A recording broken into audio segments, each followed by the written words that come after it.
Right, so I'm going to try and not make this a long one, but we'll see what happens. Yeah, I tried to do this as a video short, but uploaded in the wrong place. But anyway, we had a quick look at this last week and what I was actually up to, which was installing these. Now, ran out of time, so I've still got to put them in there. Could do well. We're in discussions about that. But what this machine is, for people that don't know, is a forestry mulcher, which essentially is a flail mower or a hedge cut head on steroids. That's our rotor. I think it's 2.5 meter working width. Basically, yeah, you can see as these hit the wood, they can swing out the way. Basically, this thing will eat a tree. I mean, this thing will just eat a whole tree. The issue with that is when it's working, I mean, it can throw out sort of lumps the size of your fist and throw quite substantial branches out with some force, and that's kind of what these chains are for. But they're not stopping enough. You see, if you go back previous videos way back, we did put some plating underneath the tractor, but basically we're putting a second set of chains in front of them to double the protection, which it's been out start of the week. Proof of concept, it seems to be making a hell of a difference. So that's kind of what I'm doing this morning, trying to finish these pieces off. He's not fussed about there, but I kind of think we'll have a look, see if we can just put something in. So anyway, join us over the workbench and I'll show you what we're up to. We've got a nice bit of sun. I want to try and see if I can stay out the shadows now. Right, so this is kind of the early stages of what we're doing. This is the piece of angle iron that will weld into the underside of the machine. Now if you look here, we've marked out, we've got 10mm gap with a 20mm gap in between. That's the 10mm gap is where the chain link will sit, and then 20mm spacings in between, and then cut it off there. But the trouble is, when you make a cut here, it's trying to get that piece of metal out. Hence the reason we've got a hole drilled either side, so when we cut the two slits, that'll just fall out. Otherwise it's an absolute nightmare. So we'll get that done first. I'll get all these slits cut out and then I'll show you the next process. Right, so that's some more cut. As you can see there, some of them have stopped in, but they're only just sort of hold. Just want to be careful doing this, that I don't end up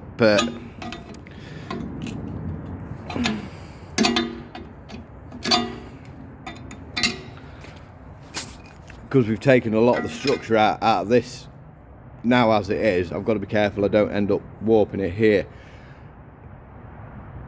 The strength will go back on when we weld it into the machine, but just at the moment it is just a little bit weak. But yeah, just ping these out. Been a bit more stubborn than I thought.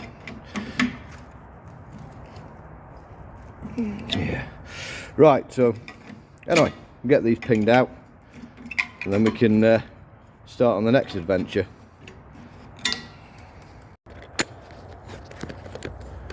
So I'll just sort of show you quickly how we're cutting the chain, just because it's sort of about the easiest way I've found so far. So we're using 4 links. So link number 5 into the vise, angry grinder,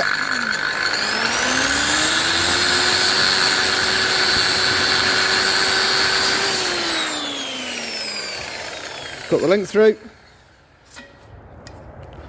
giant flat-headed screwdriver, just prise it open. That's another one done. So I've got 2 more of these to do now. and then we're ready to start actually building the thing together.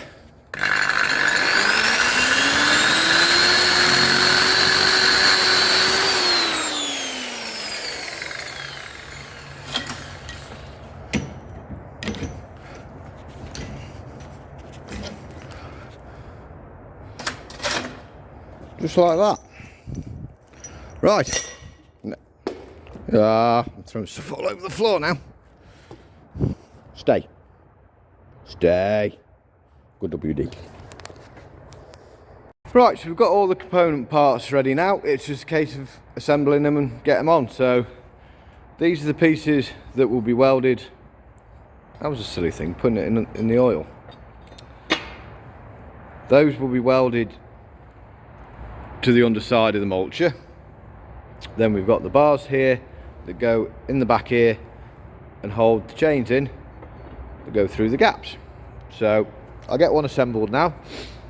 The other thing I've done, just ground a bit of a leading edge onto one end of these bars so that when I'm trying to get it all through, it all kind of works.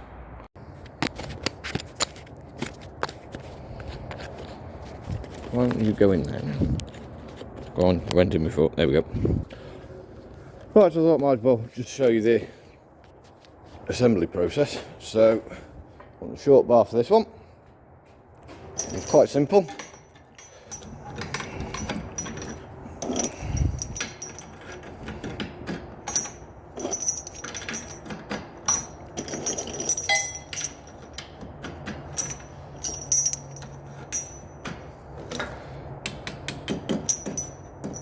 Check none of that's proud. No, that all sits there. So you can see we've ground it off.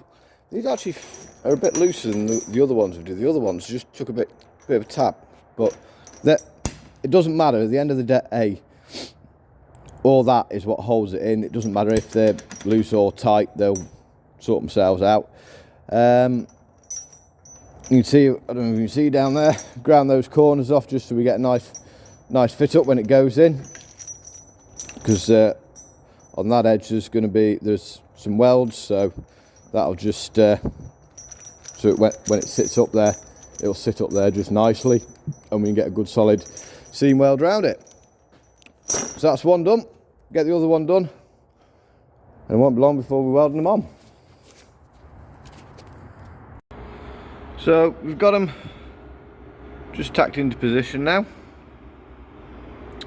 So next step is seam weld it all up, and then it'll all be structurally part of the machine, or at least that's the plan.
So there we go. That is the finished results. We're not going to do anything with them where it sits underneath the link. I'm just worried about it.